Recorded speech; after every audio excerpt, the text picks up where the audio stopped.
बेटा सबसे पहले तो हमें सिंपली स्पेक्ट्रम समझना होगा कि स्पेक्ट्रम क्या कहते हैं, जैसे हम 10th क्लास में करते थे। तो स्पेक्ट्रम का मतलब समझो।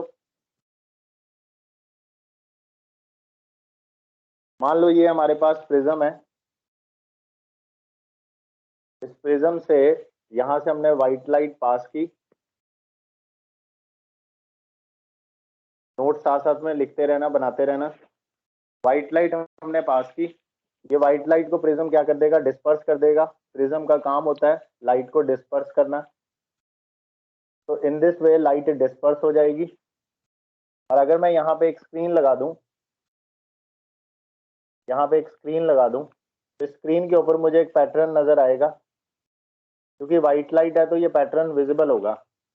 हमें पता है यहाँ पे violet, indigo, blue, green, yellow, orange और रेड, इस तरह का पैटर्न बनेगा। यानी इन शॉर्ट अगर मैं आपको बताऊं तो 4000 एंगस्ट्रॉम वेवलेंथ से लेकर 7800 एंगस्ट्रॉम की जो वेवलेंथ है, इस रेंज का हमें क्या मिलने वाला है, एक स्पेक्ट्रम मिलने वाला है। मतलब जो वेवलेंथ आएगी यहाँ पे, वॉयलेट, इंडिगो, अलग अलग कलर की अलग अलग वेवलेंथ होती है। तो ये जो हमें स्पेक्ट्रम मिल रहा है, this band of colour, it is called a spectrum. और इसकी रेंज कितनी है बच्चों, इस स्पेक्ट्रम की रेंज कितनी है, वेवलेंथ रेंज कितनी है बताओ।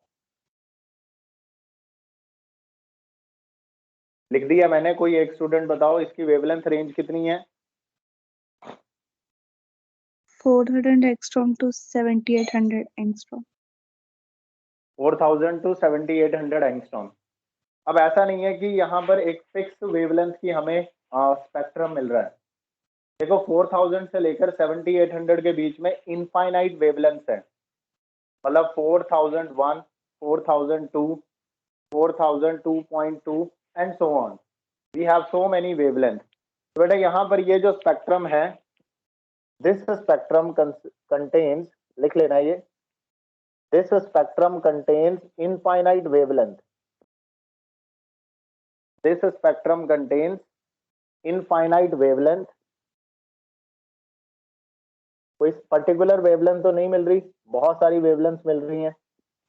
अब 4000 एंगस्ट्रॉम अगर वॉयलेट कलर है, तो 4001 थोड़ा डार्क वॉयलेट होगा या थोड़ा लाइट वॉयलेट होगा। फिर 4002 थोड़ा और लाइट वॉयलेट होगा। फिर ऐसे कर करके dark red, dark violet, dark blue, light blue, थोड़ा और light blue, in the same way. मतलब वी हैव इनफाइनाइट वेवलेंथ।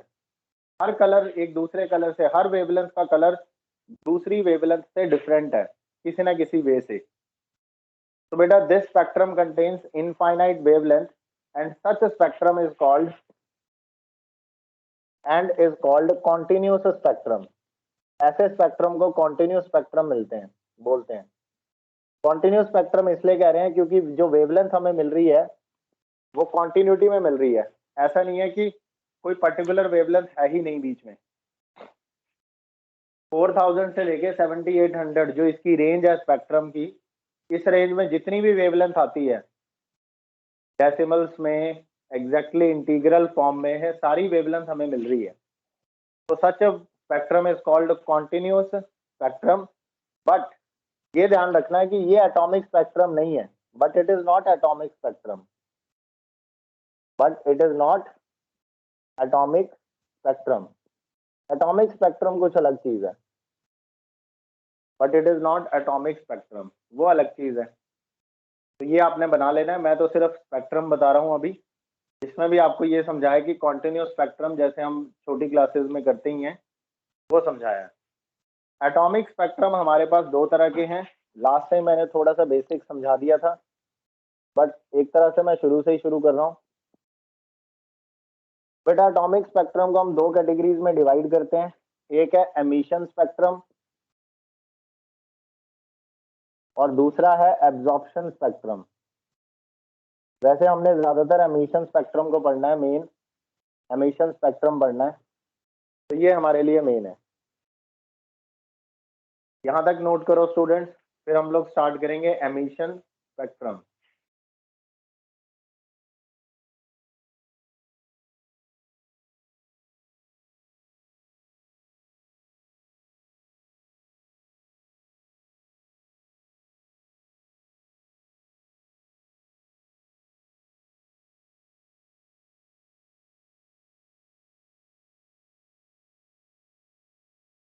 हो गया सबका? रब कर दूं? Yes, sir. Okay, now heading लगाएंगे हम लोग emission spectrum.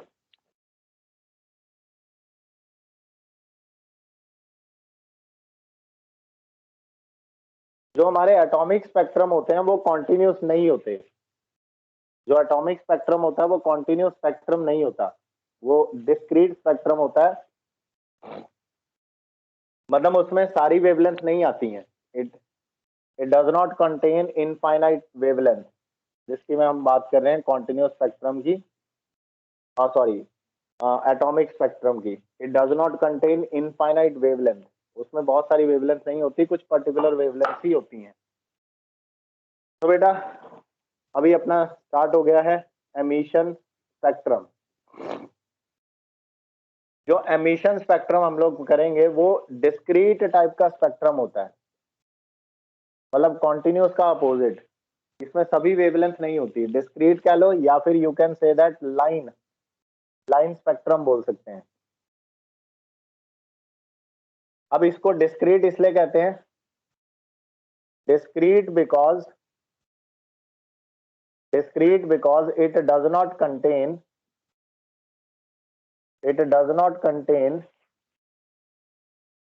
infinite wavelengths. It does not contain infinite wavelength in continuity. ऐसा नहीं है कि ये कॉन्टिन्यूटी में बहुत सारी वेवलेंथ को कंटेन कर रहा है, ऐसा नहीं होता। ये डिस्क्रीट टाइप का होता है, आपको कुछ पर्टिकुलर वेवलेंथ ही मिलेगी। इसके लिए क्या करना है, आप एक बीकर सा लो,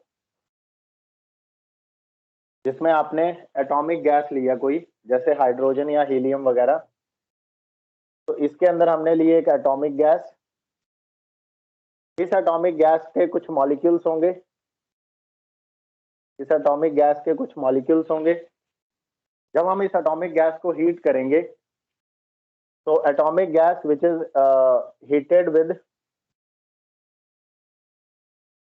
this atomic gas is heated with electric current. इसको हम लोग हीट करेंगे, हीटेड विद इलेक्ट्रिक करंट की हेल्प से इसको हीट करने वाले हैं। तो जैसे ही हम इस एटॉमिक गैस को हीट करेंगे, इसके पार्टिकल्स ऑसिलेट करेंगे और ऑसिलेशन से ये जनरेट करेंगे रेडिएशन। तो बेटा ये रेडिएशन एमिट करेंगे। अब इस रेडिएशन में कितनी वेवलेंथ है इसका पता कैसे चले? तो इसके लिए हमने क्या किया, यहाँ पर एक एनालाइजर लगाया। अभी के लिए हमारे लिए एनालाइजर कई तरह के होते हैं, बट फिलहाल के लिए हम प्रिज्म दिखा रहे हैं ताकि हमें समझ आ जाए। तो बेटा यहाँ पर हमने एक प्रिज्म लगाया। प्रिज्म का काम है जितनी वेवलेंथ इस रेडिएशन के अंदर है उन सबको सेपरेट करके दिखाएगा, डिस्पर्स करके दिखाएगा। तो यहाँ पर हमें कुछ वेवलेंथ मिलने वाली हैं। फिर से एक हमने स्क्रीन लगाई, स्क्रीन के ऊपर हमें स्पेक्ट्रम मिलेगा, ऑब्वियसली हमें स्पेक्ट्रम मिलेगा। बट ना यहाँ पर क्वेश्चन ऐसा है कि इस केस में, in case of atomic gas, जब हमने इसको हीट किया, हीट करने से जो रेडिएशंस निकली, उन रेडिएशंस को डिस्पर्स करके, मतलब उसके अंदर कौन कौन सी वेवलेंथ हैं ये हम लोग चेक करना चाह रहे हैं। तो उसके लिए हमने प्रिज्म लगाया या कोई एनालाइजर लगाया, और जब पैटर्न हमें दिखाई दिया तो वो पैटर्न कॉन्टिन्यूस नहीं था, बहुत ही स्पेसिफिक वेवलेंथ हमें मिल रही है। तो यहाँ पर आप लिखोगे स्पेक्ट्रम तो यहाँ भी बना, लेकिन इस स्पेक्ट्रम में some specific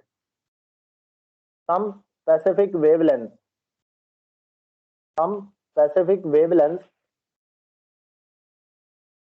were detected on screen. मतलब यहां पर कुछ स्पेसिफिक वेवलेंथ हमें मिली। मतलब अगर मैं इसको ऐसे एग्जांपल के लिए मान लो आप, ये वाली वेवलेंथ हमें रेड कलर की मिल गई, ये वाली ये दिख रही है। फिर एग्जांपल ले लो कि ये वाली वेवलेंथ हमें अल्ट्रा वायलेंट रीजन की मिल गई, ये दिखेगी नहीं, ये नहीं दिखेगी। ये जो बीच वाली लाइन है इसको आप मान लो कि ये हमें अल्ट्रा इंफ्रारेड रीजन की मिल गई। तो व्हाट आई मीन कि आपको वेवलेंथ तो अलग अलग मिलेंगी, और ऐसा भी नहीं है कि सारी वेवलेंथ विजिबल हो, कुछ विजिबल होंगी कुछ नहीं होंगी। इसलिए मैंने कहा सीन की जगह I am using word detected. सिर्फ डिटेक्ट हुआ है किसी ना किसी मेथड से, वो हमारा पार्ट नहीं है। कि यहाँ पर कुछ स्पेसिफिक वेवलेंथ आ रही है, कॉन्टिन्यूटी में वेवलेंथ नहीं आ रही। यानी आप ऐसे समझो कि रेड कलर की वेवलेंथ तो हमने मान ली, चलो 7800 एंगस्ट्रॉम की वेवलेंथ मिली। उसके बाद की जो वेवलेंथ है वो हमें जाकर मिली 3000 की वेवलेंथ मिली। बीच की कोई वेवलेंथ हमें मिल ही नहीं रही, मतलब बहुत ही स्पेसिफिक वेवलेंथ हमें मिल रही हैं। ऐसे नहीं है कि अलग अलग तरह की, बहुत ही स्पेसिफिक वेवलेंथ हमें मिल रही हैं। ठीक है, तो some specific wavelength were detected on screen, और ये विजिबल भी हो सकता है और इनविजिबल भी हो सकता है। विजिबल और इनविजिबल, मतलब some wavelengths are visible and some wavelengths are invisible. तो ये जो स्पेक्ट्रम हमें मिल रहा है जिसमें कुछ ही स्पेसिफिक वेवलेंथ हमें नजर आ रही हैं, कॉन्टिन्यूटी में नहीं नजर आ रहा। अगर मैं इस स्क्रीन को ऐसे फ्रंट व्यू करके देखें ना, स्क्रीन का, अगर हम स्क्रीन का फ्रंट व्यू करके देखें तो हमें कैसा नजर आएगा? हमें नजर आएगा कि एक वेवलेंथ यहां मिली, उसके कॉरेस्पॉन्डिंग एक लाइन यहां मिलेगी। उसके बाद बीच में कोई कलर नहीं दिख रहा, कुछ भी नहीं दिख रहा, कोई कुछ भी डिटेक्ट नहीं हो रहा। थोड़ी देर के बाद जाकर एक और वेवलेंथ मिली, ऐसे ही एक और वेवलेंथ, फिर कोई इनमें कोई स्पेसिफिक पैटर्न नहीं है, मतलब समथिंग लाइक दिस, कुछ इस तरह का स्पेक्ट्रम हमें ऑब्टेन होगा। तो बेटा ये जो स्पेक्ट्रम हमें मिल रहा है जिसमें हमें कॉन्टिन्यूटी में वेवलेंथ नहीं मिल रही बल्कि कुछ स्पेसिफिक वेवलेंथ मिल रही हैं, ऐसे स्पेक्ट्रम को हम लोग डिस्क्रीट स्पेक्ट्रम कहते हैं। Such spectrum is called discrete spectrum. Such a spectrum is called a discrete spectrum, or you can say that line spectrum, क्योंकि लाइन हमें मिलती हैं। And it is atomic spectrum, ये है हमारा एटॉमिक स्पेक्ट्रम जो डिस्क्रीट टाइप का होता है। Yes students, is there any doubt? No sir. तो ये हमारा इस तरह से तो अपना एटॉमिक स्पेक्ट्रम बनता है। चलो अब इससे रिलेटेड कुछ पॉइंट्स नोट कर लेते हैं एटॉमिक स्पेक्ट्रम से रिलेटेड। मतलब ये डिस्क्रीट टाइप का होता है हमारा एटॉमिक स्पेक्ट्रम, इसमें हमें सारी वेवलेंथ नहीं मिलती, कुछ स्पेसिफिक वेवलेंथ मिलती हैं। ऐसा नहीं है कि इनफाइनाइट वेवलेंथ हमें ऑब्जर्व हो रही है। एक वेवलेंथ के लिए एक लाइन आएगी, फिर उसके बाद आगे कोई वेवलेंथ नहीं मिल रही, यहाँ खाली पड़ा सारा, बीच में गैप, फिर एक और लाइन आ रही है। तो इट इज नॉट नेसेसरी कि हर बार हमें यहाँ पे विजिबल रेज ही मिलेंगी या विजिबल ही मिलेगी। इट कैन बी इनविजिबल और विजिबल बोथ। तो इसको डिटेक्ट किया गया है, देखा नहीं गया। तो चलो ठीक है, इस तरह का होता है हमारा बच्चे स्पेक्ट्रम। एमिशन स्पेक्ट्रम ऐसे बनता है जब आप किसी एटॉमिक गैस को हीट करते हो with the help of electric current, तो हमें ऑब्जर्वेशंस मिल जाती हैं, या बाय एनी अदर मीन हमें उसको हीट ही करना है बेसिकली। नाउ इसके आगे कुछ नोट पॉइंट लिख लो। नाउ बेटा ये जो स्पेक्ट्रम आया, this spectrum very very important, listen carefully, this spectrum is different for different gases। ये जो स्पेक्ट्रम आया है ना, this spectrum is different for different gases। this spectrum is different for different gases, that is for a particular gas, that is for a particular gas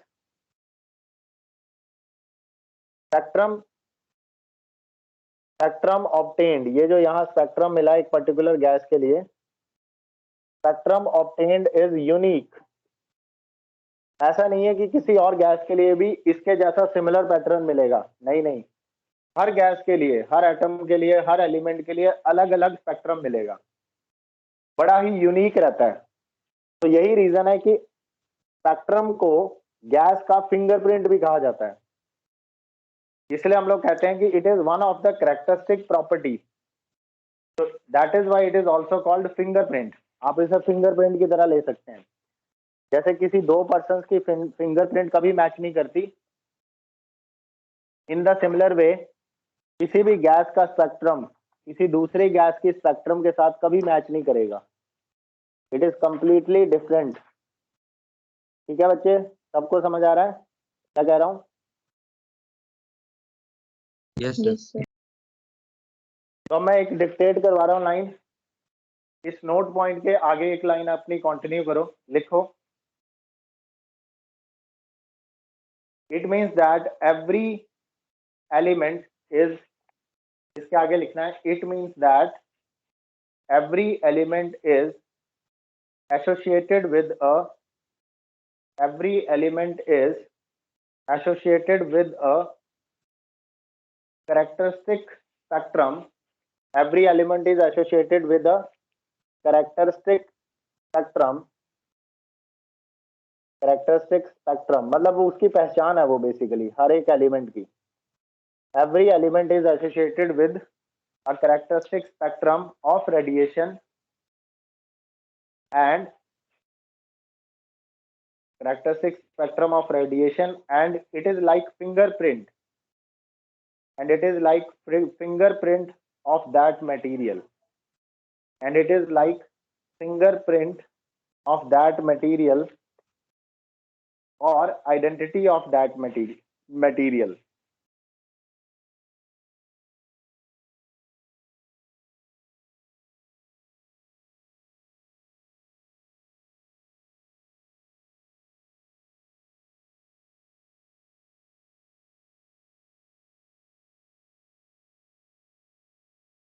Come on यार, yes students, बीच में network चला गया था, अभी मेरी आवाज आ रही है आपको? Yes, sir. यस तो मैं ये कह रहा था, it is like fingerprint of that material और आइडेंटिटी ऑफ दैट मटेरियल। यहाँ तक लिख लिया सबने? Yes, sir. ओके तो बेटा एक बात तो ये इंपॉर्टेंट है, फिर एक्चुअली बोहर ने क्या किया, ये जो एटॉमिक स्पेक्ट्रम वाली कहानी है, बोहर ने इसे ज्वाइन किया अपने एटॉमिक मॉडल के साथ। ये इसका सेकंड पॉइंट भी आपने लिखना ही है।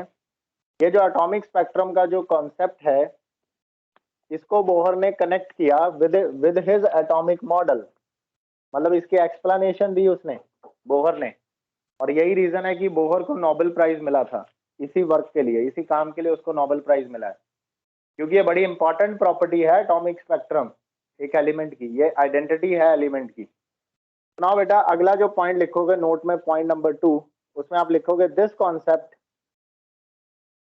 Concept is explained by, this concept is explained by Bohr, this concept is explained by Bohr by connecting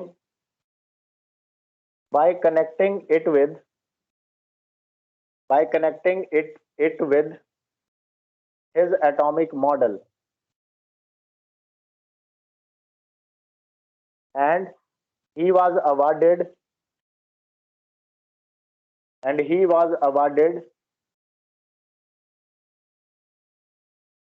Nobel Prize for this work। तो ये मैं आपको ये कनेक्ट करवा रहा हूँ कि अब एक्सप्लेनेशन स्टार्ट होगी। एक्चुअली ये एक्सप्लेनेशन बोहर ने दी थी, एटॉमिक स्पेक्ट्रम कैसे बनता है, अपने मॉडल के साथ उसने इसको रिलेट किया एंड देन एक्सप्लेन किया कि इस तरह से एटॉमिक स्पेक्ट्रम बन रहा है, and it is one of the important property of element, it is characteristic property, it is identity of the element. सुनाओ बेटा, अब हम लोग शुरू करेंगे explanation.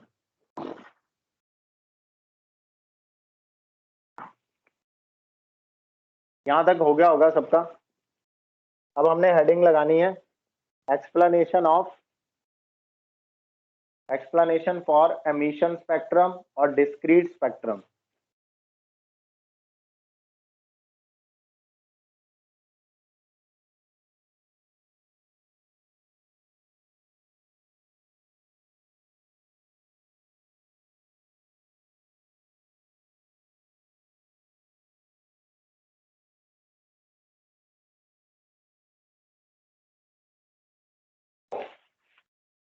Explanation for emission spectrum और डिस्क्रीट स्पेक्ट्रम।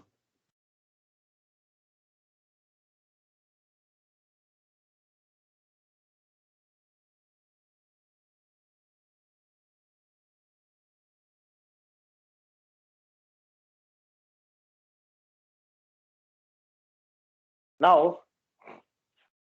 बोहर ने क्या कहा? बोहर का मॉडल हमें पता है, एक सेंटर में न्यूक्लियस है, न्यूक्लियस के अराउंड कुछ फिक्स है एटॉमिक एनर्जी लेवल्स हैं, और ये एनर्जी लेवल्स काफी डिस्क्रीट नेचर के हैं, ये हम पढ़ चुके हैं। ऐसे हम लोग 4 एनर्जी लेवल ले लेते हैं इसके अराउंड, तो इस तरह से। तो this first one is n is equal to 1, then n is equal to 2, n is equal to 3 and n is equal to 4। 4 atomic levels हैं। उसके बाद अगर हम इनकी एनर्जीज निकाल के देखें, तो सबसे पहले हमने कल एक एनर्जी का फॉर्मूला पढ़ा था, energy of nth energy level, it is -13.6 z² divided by n²। तो इस फॉर्मूले को यूज करके अगर मैं फर्स्ट एनर्जी लेवल की एनर्जी निकालूं, तो वो आएगी -13.6 इलेक्ट्रॉन वोल्ट। हाइड्रोजन एटम के लिए है, इस एटम के लिए एक्सप्लेन किया, और हाइड्रोजन एटम। और बेटा हाइड्रोजन एटम के लिए एटॉमिक नंबर की वैल्यू 1 होती है, तो Z की वैल्यू तो 1 फिट कर दी, बाकी N की वैल्यू 1 2 3 4 पुट करेंगे तो हमें एनर्जीज मिल जाएंगी। ये चारों एनर्जीज की वैल्यूज आपको लर्न होनी चाहिए। E2 की वैल्यू आएगी -3.4 इलेक्ट्रॉन वोल्ट जब हम N की वैल्यू 2 रखेंगे। फिर जब N की वैल्यू 3 रखेंगे तो E3 की वैल्यू आएगी -1.51 इलेक्ट्रॉन वोल्ट। और इसी तरह से जब हम N की वैल्यू 4 रखेंगे तो वैल्यू आएगी -0.85 इलेक्ट्रॉन वोल्ट। मतलब अगर हम लोग एनर्जीज लिखें तो यहाँ आ रही है -13.6, फिर इस लेवल की एनर्जी है -3.4, इस लेवल की एनर्जी है -5.1, और इस लेवल की एनर्जी है -0.85। क्योंकि नेगेटिव वैल्यू कम हो रही है, तो हम बोल सकते हैं कि जैसे जैसे हम उधर से इधर आ रहे हैं, तो जो एनर्जी है वो इंक्रीज हो रही है। और एनर्जी जो है नेगेटिव वैल्यू कम हो रही है, it means energy is increasing. Energy increase हो रही है ना, यहाँ माइनस की वैल्यू ज्यादा है, फिर कम हो रही कम हो रही कम हो रही, नेगेटिव वैल्यू कम हो रही है, इट मींस एनर्जी इंक्रीजेस। तो सबसे lowest energy level first one है। उसके बाद जैसे जैसे हम आगे इंक्रीज करते जा रहे हैं, एनर्जी बढ़ती चली जा रही है। अब यहां तक आप बना लो। अब कोई इलेक्ट्रॉन जो इस ऑर्बिट में है, मान लो ये फर्स्ट ऑर्बिट में एक इलेक्ट्रॉन है, अगर मैं इस एटम को हीट करूंगा, जैसे कि हमने कहा कि हमने एटॉमिक गैस को हीट किया था, तो अगर मैं इस एटम को हीट करूंगा तो यहाँ पर जो इलेक्ट्रॉन है इसको एनर्जी मिल जाएगी, और ये इलेक्ट्रॉन एनर्जी एब्जॉर्ब करेगा, और एनर्जी एब्जॉर्ब करके ये यहाँ से जंप करेगा और किसी हायर एनर्जी लेवल में चला जाएगा। मान लो ये n इज इक्वल टू 1 से n इज इक्वल टू 3 इस वाले एनर्जी लेवल में चला गया, जंप कर लिया इसने। तो ऑन हीटिंग इस इलेक्ट्रॉन ने एनर्जी एब्जॉर्ब की, और एनर्जी एब्जॉर्ब करके ये लोअर एनर्जी लेवल से हायर एनर्जी लेवल में जंप कर गया। अब प्रॉब्लम ये है कि इलेक्ट्रॉन जब हायर एनर्जी लेवल में होता है तो वो काफी अनस्टेबल होता है। देखो बेटा, आपको पता होगा सबसे स्टेबल स्टेट वो होती है जहां पर एनर्जी मिनिमम हो। तो this higher energy state of electron is highly unstable. तो इलेक्ट्रॉन वहां ज्यादा टाइम के लिए नहीं रुकेगा। तो इलेक्ट्रॉन वहां से, दिस इज नंबर 1 गया ऐसे, इलेक्ट्रॉन वहां से जंप करेगा, यहां पहुंच गया, वहां से दोबारा फॉल बैक होगा और दोबारा से अपनी लोएस्ट एनर्जी लेवल में आ जाएगा। लेकिन जब इलेक्ट्रॉन हायर एनर्जी लेवल से लोअर एनर्जी लेवल में फॉल करेगा, तो इसके लिए इसको एनर्जी लूज करनी पड़ेगी।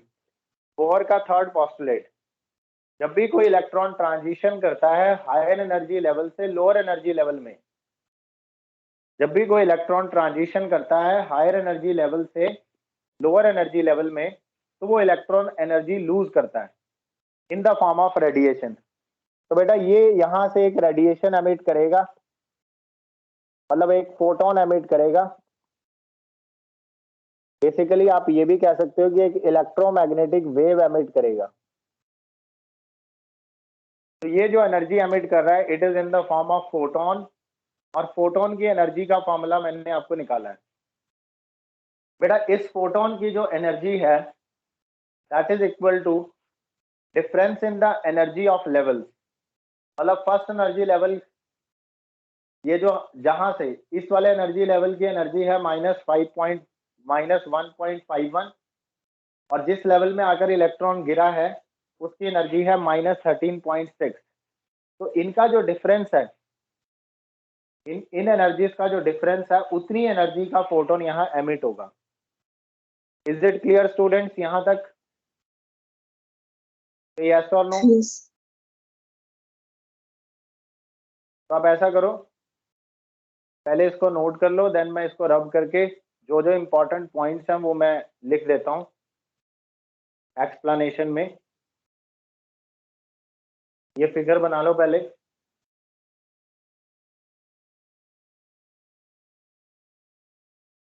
बस इस फोटोन के कॉरस्पॉन्डिंग जितनी वेवलेंथ है, इस फोटोन की जितनी वेवलेंथ है उस वेवलेंथ की लाइन हमें स्पेक्ट्रम पे मिल जाएगी। वो मैं आपको अभी समझा दूंगा। अगर आप यहाँ पर देखो ना, ये जो एनर्जीज मिल रही हैं, यहाँ पर जो हमें एनर्जीज मिल रही हैं, ये जो एनर्जी है, एनर्जी इज डिस्क्रीट। क्या एनर्जी कंटिन्यूस है या डिस्क्रीट है? ऑब्वियसली एनर्जी डिस्क्रीट है। -13.6 के बाद बीच की कोई एनर्जी नहीं आ रही, फिर सीधी एनर्जी आ रही है -3.4, यानी मिडल में जितनी एनर्जीज हैं वो है नहीं। तो ऑब्वियसली एनर्जीज बड़ी डिस्क्रीट मैनर में डिस्ट्रीब्यूटेड है। Energy is discrete, therefore spectrum is also discrete. और यही रीजन है कि स्पेक्ट्रम भी डिस्क्रीट मिलेगा हमें, क्योंकि एनर्जी बड़े डिस्क्रीट वे से मिल रही है और इनका डिफरेंस भी बड़ा स्पेसिफिक होगा। मतलब difference between two energy level भी डिस्क्रीट ही आएगा, कॉन्टिन्यूस नहीं आएगा। और अगर difference between two energy levels any two अगर वो डिस्क्रीट है, तो ऑब्वियसली जो फोटोन की एनर्जी है वो डिस्क्रीट मैनर में निकलेगी बाहर, और उसके कॉरस्पॉन्डिंग जो वेवलेंथ है वो भी डिस्क्रीट होएगी, और जिस वजह से हमें जो स्पेक्ट्रम मिलने वाला है वो डिस्क्रीट स्पेक्ट्रम मिलेगा। तो स्टूडेंट्स इतना नोट डाउन हो गया, आगे चलें, रब कर दूं इसको। Yes, sir. ओके, तो अभी क्या क्या हुआ है ये देखना है। ये डायग्राम दिमाग में रखना कि ऐसे इलेक्ट्रॉन जंप किया पहले, फिर जंप करने के बाद जिस स्टेट में वो गया वो स्टेट तो अनस्टेबल स्टेट है, तो वहां से वो फिर से फॉल बैक हुआ, वापस आया। जब वो वापस आया तो फिर वो एनर्जी रिलीज करेगा इन the form of radiation, that is photon. और ये जो एनर्जी है ये डिस्क्रीट मैनर में है, इसलिए स्पेक्ट्रम भी डिस्क्रीट आ रहा है। तो पॉइंट्स नोट कर लो अब। नंबर 1, फर्स्ट पॉइंट लिखो, ऑन हीटिंग, नोट करते रहना।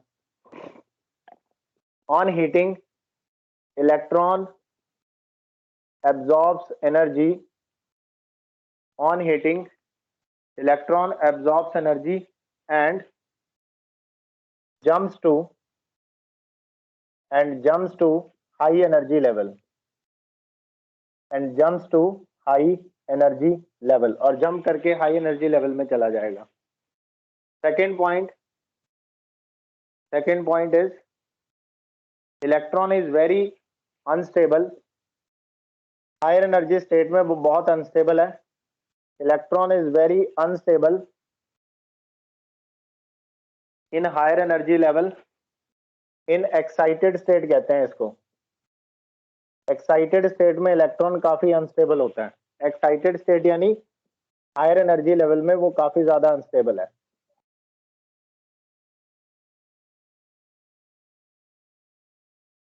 Electron is very unstable. Number 3 point, क्योंकि वो वहां पे अनस्टेबल है तो इलेक्ट्रॉन डी एक्साइड मतलब वापिस आएगा। डी एक्साइड का मतलब है electron de excite to lower energy state.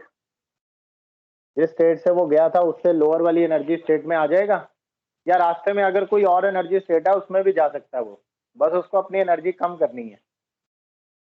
Electron de excite to lower energy state,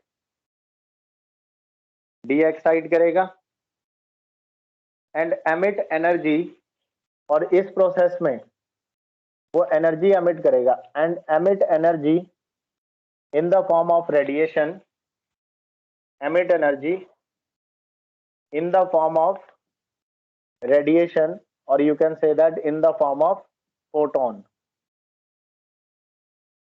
ये होगी बात। Number 4 point, fourth point, energy of such photon is equal to, ऐसे फोटोन की एनर्जी कितनी होगी? Energy of such photon, energy of such photon is equal to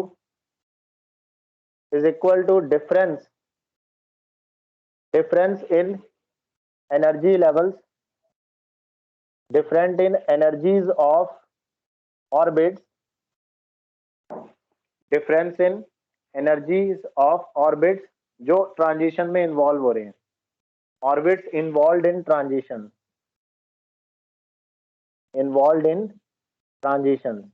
मतलब जैसे वो थर्ड एनर्जी लेवल से फर्स्ट एनर्जी लेवल में गिरा, तो थर्ड एनर्जी लेवल का और फर्स्ट एनर्जी लेवल का एनर्जी डिफरेंस निकालोगे तो वो फोटोन की एनर्जी आएगी।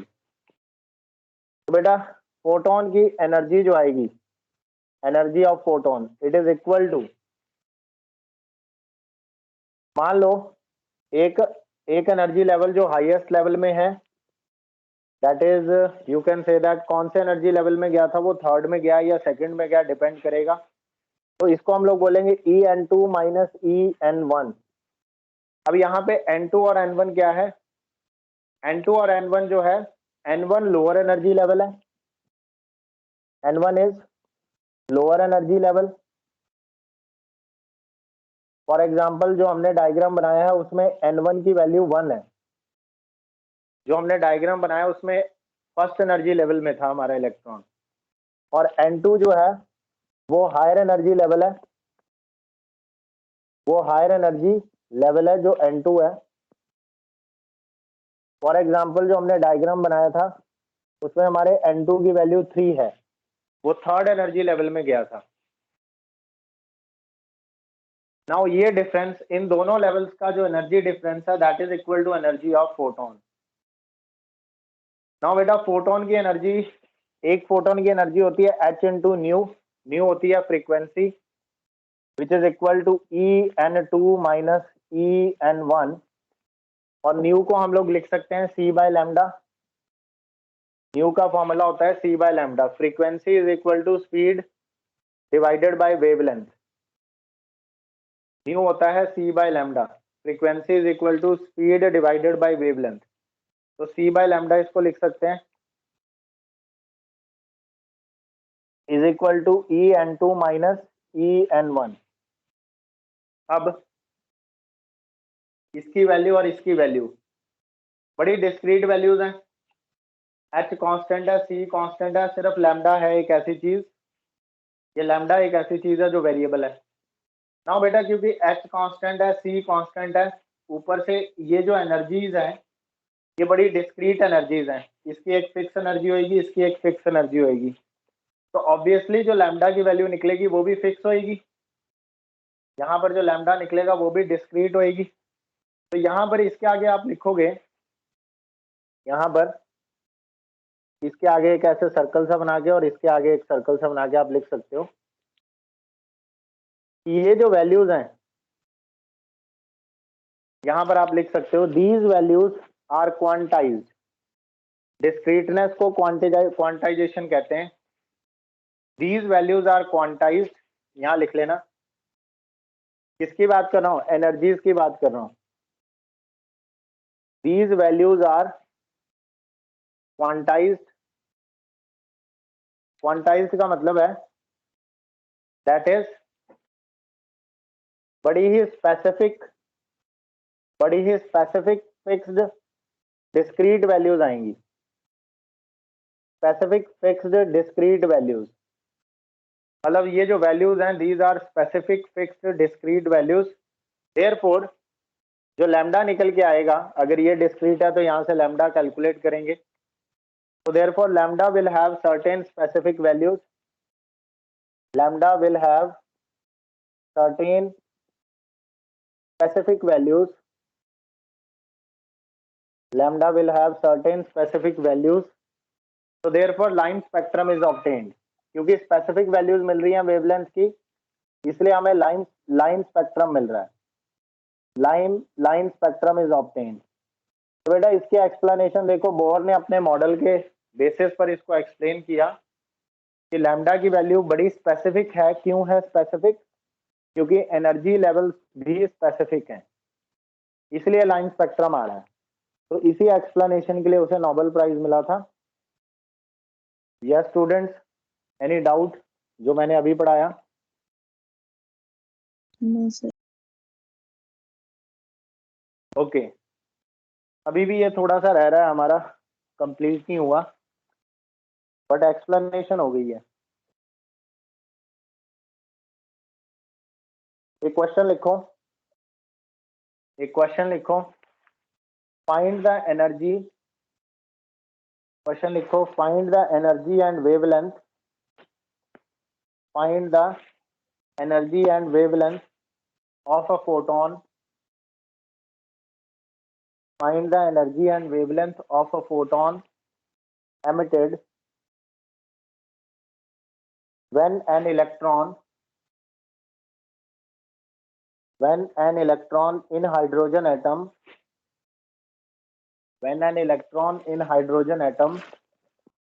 makes transition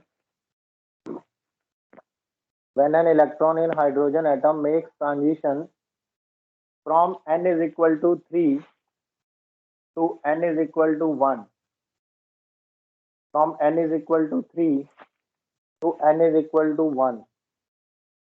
मतलब जब इलेक्ट्रॉन ट्रांजिशन करता है n इज इक्वल टू 3 से थर्ड से फर्स्ट लेवल में, तो जो फोटोन एमिट होता है उस फोटोन की एनर्जी और वेवलेंथ कितनी है ये फाइंड आउट करनी है। फोटोन की एनर्जी तो एनर्जी डिफरेंस के इक्वल आएगी, और जब आपको एनर्जी डिफरेंस मिल जाएगा तो ये जो फॉर्मूला सामने लिखा है इससे वेवलेंथ मिल जाएगी। तो बेटा ये वेवलेंथ आपको कैलकुलेट करनी है, तो ये आपका काम है आज के लिए। यहां तक किसी को कोई डाउट है? You can ask.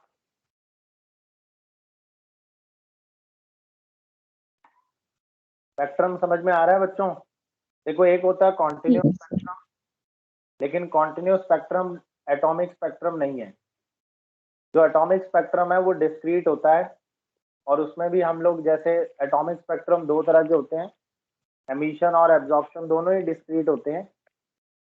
लेकिन हम लोग एमिशन स्पेक्ट्रम की ज्यादा बात कर रहे हैं, जिसे हम लोग कह रहे हैं लाइन स्पेक्ट्रम। तो ये डिस्क्रीट नेचर का होता है। तो इसके एक्सप्लेनेशन मैंने आपको दे ही दिया कि किसी एटॉमिक गैस को हीट करोगे, उसके मॉलिक्यूल्स ऑसिलेट करेंगे, फिर वो रेडिएशन एमिट करेंगे, और उन रेडिएशंस में बहुत सारी वेवलेंथ होंगी, लेकिन वो वेवलेंथ स्पेसिफिक होंगी, कॉन्टिन्यूस नहीं होंगी। तो अगर हम उन्हें डिस्पर्स करके एक स्पेक्ट्रम ऑब्टेन करवाएं, जरूरी नहीं है वो स्पेक्ट्रम विजिबल हो, या वो it can be invisible also, detect करना उसे।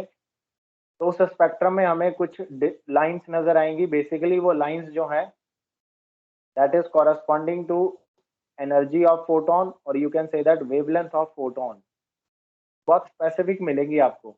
तो ऐसे स्पेक्ट्रम को हम लोग लाइन स्पेक्ट्रम कहते हैं, and it is the identity of the element. It is like fingerprint, same कभी नहीं आएगा। कोई भी दो एलिमेंट का या कोई भी दो गैसेस का एनर्जी एटॉमिक स्पेक्ट्रम कभी सेम नहीं आता। और फिर बोहर ने इस डिस्क्रीटनेस को एक्सप्लेन भी किया बाय गिविंग दिस फॉर्मूला जो अभी दिख रहा है स्क्रीन पे, और इसी एक्सप्लेनेशन के लिए उसे नोबेल प्राइज मिला था कि उसने अपने एटॉमिक मॉडल के साथ एटॉमिक स्पेक्ट्रम को रिलेट किया और एक्सप्लेन किया। ठीक है students, thank you everyone, thank you.